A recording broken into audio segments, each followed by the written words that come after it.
Golden State Media Concepts bring you Book Review Podcast, a haven for bookworms of all ages and the widest genres, from mystery to memoirs, romance to comedy, fantasy to sci-fi. If you love to read, this is a podcast for you. It's the Golden State Media Concepts Book Review Podcast.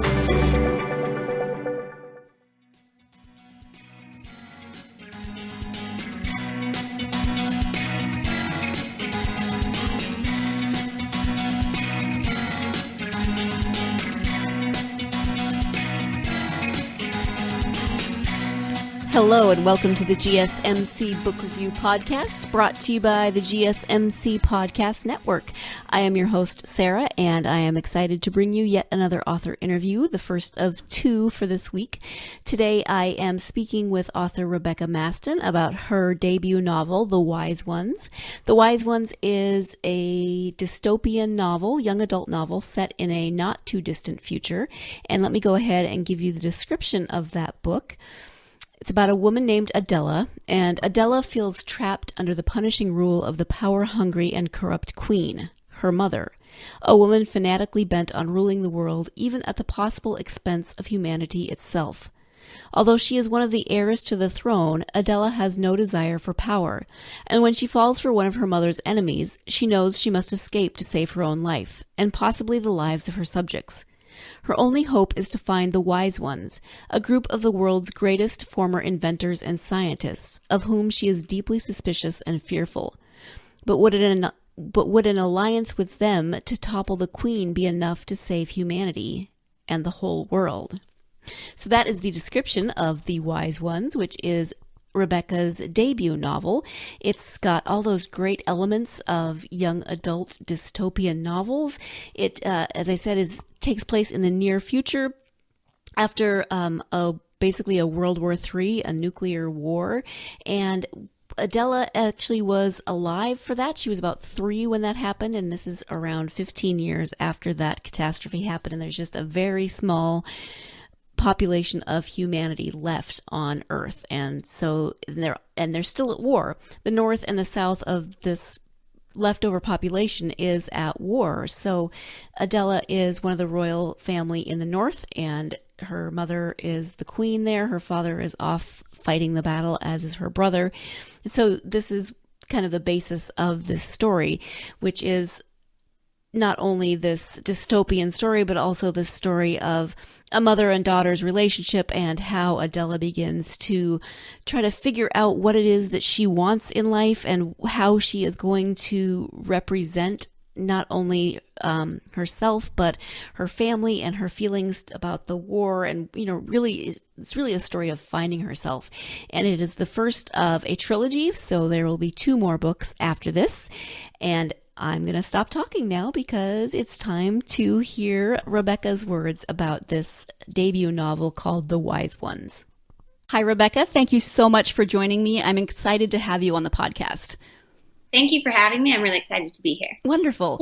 So before we talk about your book, I would love just to get to know you a little bit better. If you want to share something about yourself, that would be great. Yeah, sure. So I'm from Northern California originally. I grew up in a very small town called Manteca, and now I currently live in Southern California. I love to travel, read, do art, and sewing stuff, all of those things. And of course, I love to read and have always had a passion for reading and wanted to be a writer since I was a child.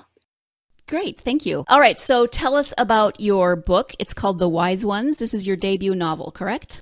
Yes, correct. It is my debut novel. So the premise of the book is that they're in this kind of post-apocalyptic environment. They've had a World War III, and it's this world that's almost completely been destroyed because people have been using nuclear weapons and all this stuff. And so now the characters, the main character, Ella, is part of one of the families that have risen to power. So her family is fighting for complete power against one other family. And the title, The Wise Ones, comes from this village of what would be like the world's greatest scientists and inventors, and they've kind of isolated themselves from the rest of humanity because they have felt kind of betrayed by how their technology and the inventions that they created were used. And so in the novel, Ella's really trying to save what's left of humanity. There's really not that much left. And as well as, the planet, there's just kind of this small portion that miraculously survived. And so that's the basis of the novel initially. And then she kind of it's a coming of age sort of a story where she is exploring like who she is. She's kind of just been in a haze growing up. And then as she approaches adulthood, she kind of needs to find herself.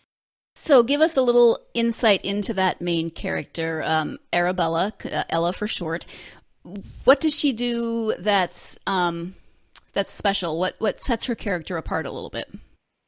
So I think what I really like about her is I think that she's a little bit relatable to everyone. I think initially when we're growing up with our parents, we are in this kind of bubble and we don't really think about the real world outside of us. It's kind of a routine where you just go to school, you hang out with your friends, and you don't really have this exposure to reality in the real world. You're kind of safe. And so she's kind of grows up in this sort of a haze, even though the situation that she is living in is so dire.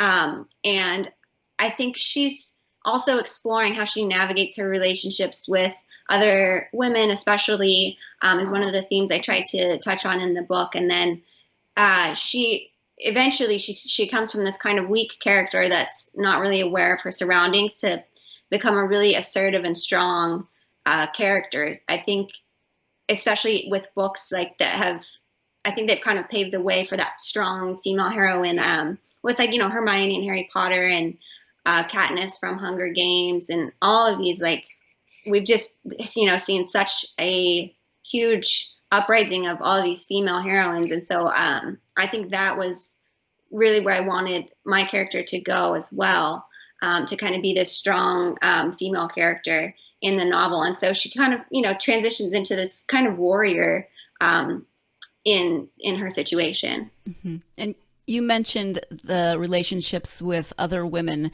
and her relationship with her mom kind of starts out as sort of a little bit typical of, kind of teen rebellion against mom. They don't see eye to eye, but that definitely evolves throughout the story. Can you talk a little bit about her relationship with her mother, the queen?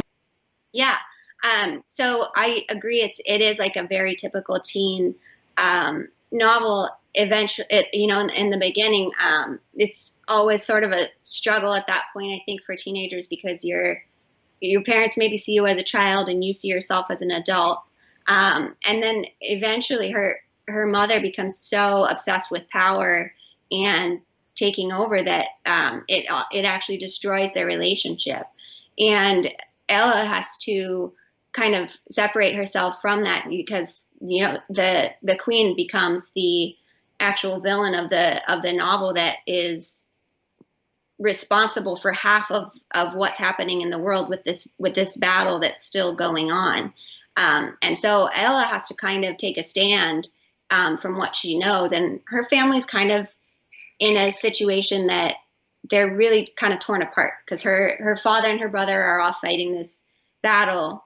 And then her younger sister and her mother are back at the castle. And so every day they're not really sure if their family will survive. It's always a constant issue. And then, to her mother, I think, is just so focused on taking control. It's just become an obsession almost for her.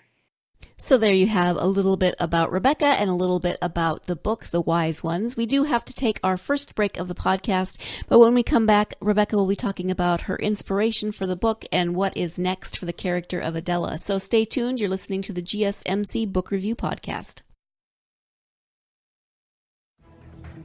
Want to find out what movies to go see? Then check out the GSMC Movie Podcast. It's your ticket to the latest movies, whether it's a new blockbuster event, romantic, comedy, or action flick. This show has got it all covered. They talk some what to go see now, don't bother, what's hot on Netflix, and everything in between. That's gsmcpodcast.com/movie-podcast. When it's all about the movies, it has to be this new show. Don't forget to like them on Facebook and follow them on Twitter. Visit gsmcpodcast.com for more info.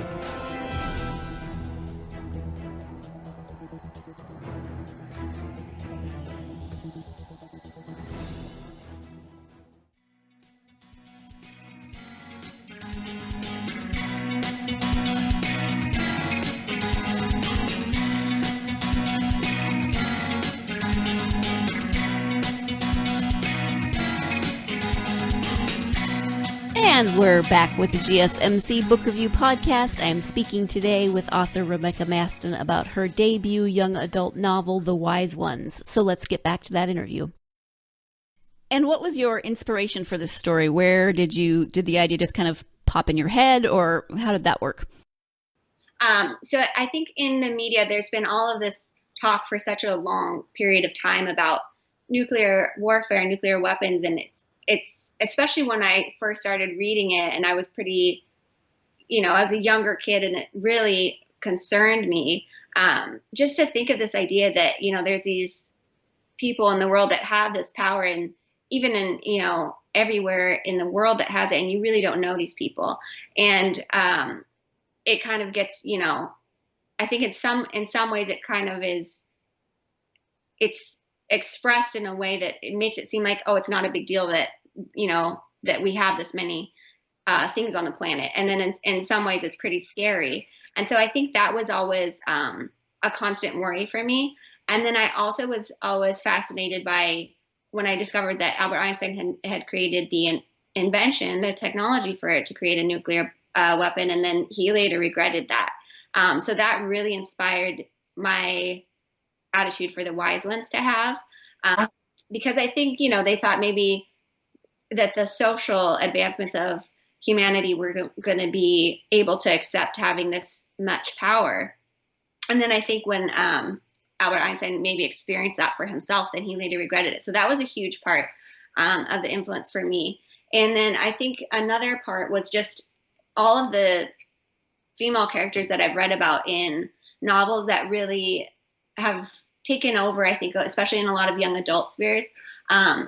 I think that's, great for readers everywhere to kind of finally have a chance to hear of a young girl that's coming into power and really changing her world. And is that what you would like your readers to take away from The Wise Ones, or is there a slightly different message that you want readers to get out of the book? Yeah, so I do think that's a lot of it. I would love first, obviously, I would love for them to be entertained for, a short amount of time while they're reading it. I would like for them to kind of think deeper about our social responsibilities with these, the world that we live in, as well as, it kind of touches on environmental issues and stuff like that. And I know, people have often talked about how women treat other women. And later in the book, another character comes in that's kind of, I'm sure, someone that we've all experienced. She gets jealous of Ella as far as one of the male characters is concerned. And she kind of sabotages Ella in a lot of ways. And I think as women, I think it's important to help support each other and raise each other up. And sometimes I feel that it's talked about, but not enough, really. I think that's something that I would love to see more progress in just everyone's lives. That would be wonderful. I agree. Are there autobiographical elements in either the story or the characters? It's kind of hard to really assess. Like, I wondered about, the other characters that I made up. And I've always wondered when I'm reading books if, other characters, are they a part of the author? I don't think it was something conscious, especially like most of the characters that I made I don't feel like they were modeled after me. I think maybe that I've obviously experienced, some, closeness with certain friends, and then, we've all gone through those enemies with other females in our life. But I think the main part that I would say I can relate to is kind of the evolution that Ella starts as this kind of young teenager and then evolves into this, adult in her world. So I think that transition period, that coming of age, I think is something that we all probably go through. And in that sense, I would say that might have some autobiographical elements. Obviously, definitely not as extreme as her situation. Well, I would hope not. So what is next for Ella? The book ends very, very openly. So I'm hoping there's a sequel. Absolutely. So I'm planning to actually write 2 more novels. And then in the next one, I can tell you that she will be visiting the South. So you will get to really meet and explore the characters that make up the royal family. She's going to really surprise the South with who she is, because the South seems to have more information about the Northern royals than Ella has about them. But I think she's still going to surprise them quite a bit with how strong she is, especially because now she's kind of changed into this strong leader. And so you're going to see her really take over in that way. And there will be a lot of new characters, and she's really going to be much more assertive and kind of really win over the characters of the South. And do you have a timeline on when that will be available? I'm going to try to finish everything by the end of next summer for sure. Okay, thank you. Yeah. You said at the beginning that you have pretty much always wanted to write or have always written. So how did that evolve into you writing your first novel?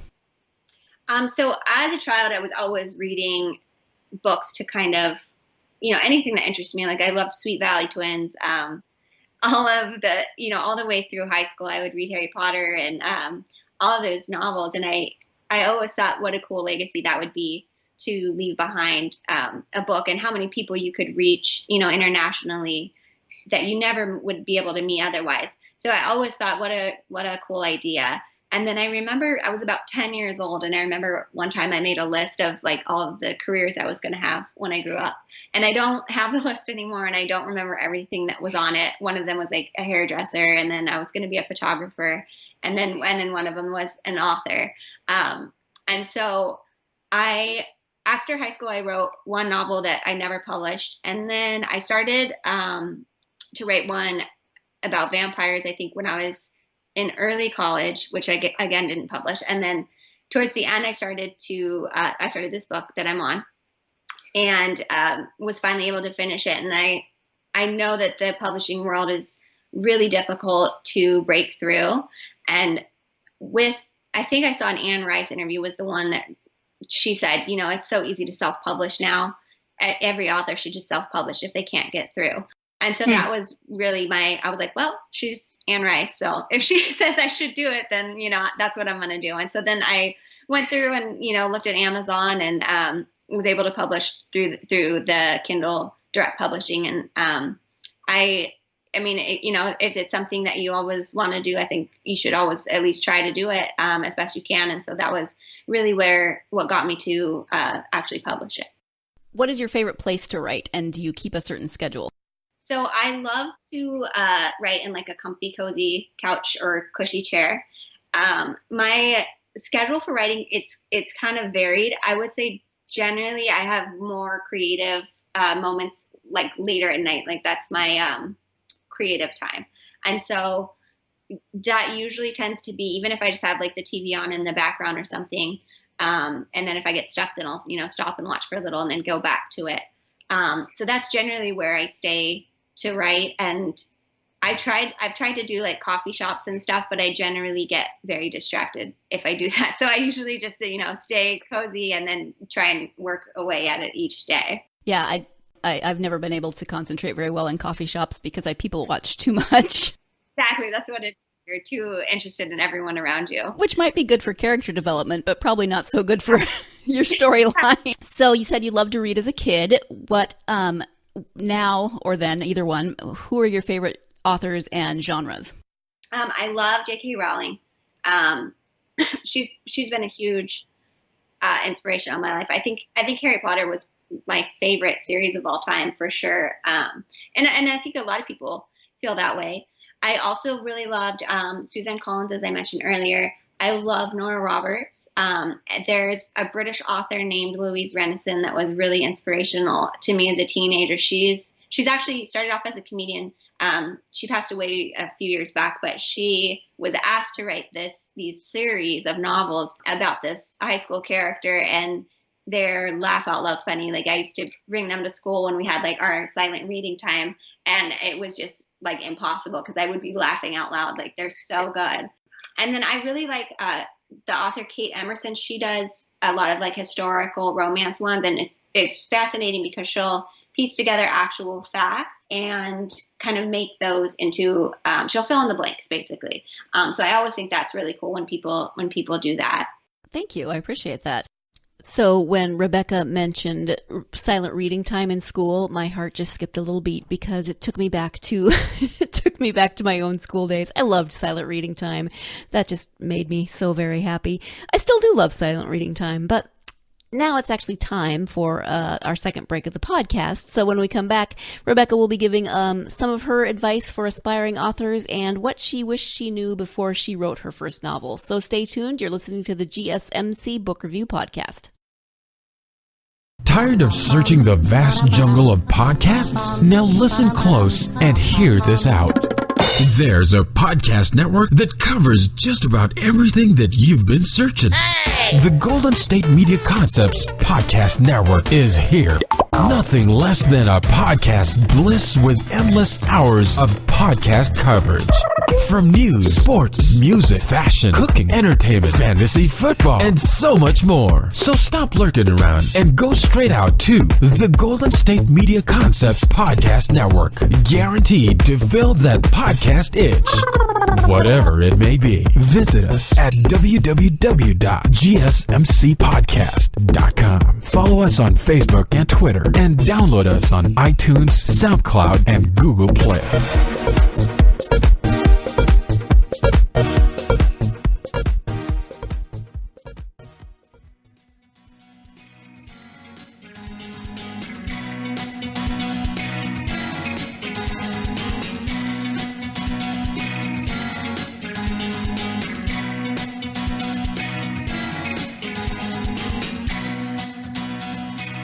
Welcome back to the GSMC Book Review Podcast and the conclusion of my interview with author Rebecca Maston.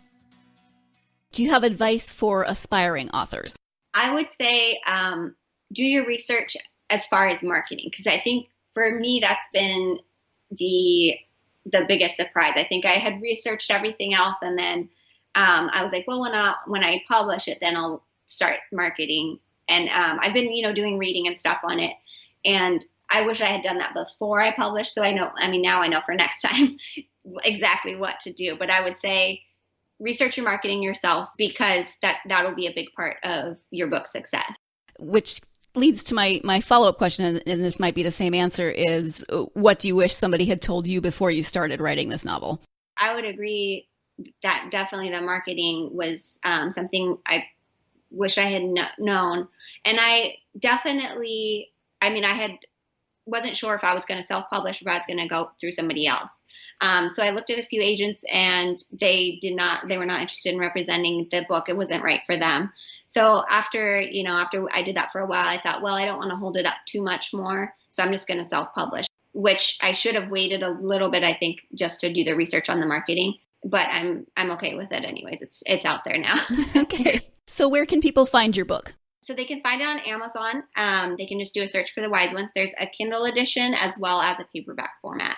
And it's also on Goodreads. It'll link you to Amazon. Any reviews that I have from any readers are very much appreciated. Absolutely. And then where can people find you on social media, and do you have a website? Yes, so you can look up R. Maston Writes on Instagram. That's my main social media one. And then I have a website that's rmaston.weebly.com, and you can also find information on there as well. Thank you. I appreciate that. What else would you like for people to know about your books or writing or anything that we haven't talked about? I think if you're interested in contacting me about anything, that'd be great. have come up with a few questions for readers if they wanted to start a book club or something that is available on my website. But I'm very open to, I would love to get in contact with readers. They would contact me at rmastonwrites@gmail.com. Okay. I was just going to ask the best way to contact you. So your email address. Thank you. Well, it was really great. I'm enjoying the story. I'm excited to see where it goes and how Ella continues to evolve. So I want to thank you for taking the time out of your weekend to come and talk to me on the podcast. Yeah, thanks so much for having me. This was wonderful. So I really appreciate you having me. Oh, you're welcome. And once again, I want to thank my guest, Rebecca Maston, for taking the time out of her weekend to talk to me about her debut novel, The Wise Ones. Just a reminder, it is a young adult dystopian novel about a young woman named Arabella, and it is the first of a trilogy. So I'm looking forward to seeing how this story continues and evolves and how the character continues to develop and grow in her, really in the process of finding herself. So I'm excited to find out what happens next. Thank you, as always, for joining me today. I hope you will join me again on Thursday for my second interview of the week. I will be talking with author Tess Gerritsen about the newest book, the 12th book, actually, in her Rizzoli and Isles series. So if you are a Rizzoli and Isles fan, you should definitely tune in to hear my conversation with author Tess Gerritsen. It was a lot of fun to talk with her also this past weekend. In the meantime, as always, you can find all of our podcasts at www.gsmcpodcast.com. You can download those podcasts on iTunes, SoundCloud, Stitcher, any of the apps that you use for your mobile device. And you can follow us on social media. I would love to hear from you. As always, I would love to hear from you. We are on Facebook, Twitter, Tumblr, and Instagram. And also, we have a new blog. It's sort of new. It's a few weeks old. And you can find that at www.gsmcbookreview.blogspot.com, which is a mouthful, but I will include that in the description down below of this podcast. Thank you once again for joining me. I always appreciate you, my listeners. I hope you have a great week. I hope you will tune in again on Thursday. But in the meantime, go out there and get yourself lost in a good book. You've been listening to the Golden State Media Concepts Book Review Podcast, part of the Golden State Media Concepts Podcast Network. You can find this show and others like it at www.gsmcpodcast.com. Download our podcast on iTunes, Stitcher, SoundCloud, and Google Play. Just type in GSMC to find all the shows from the Golden State Media Concepts Podcast Network, from movies to music, from sports to entertainment, and even weird news. You can also follow us on Twitter and on Facebook. Thank you, and we hope you have enjoyed today's program.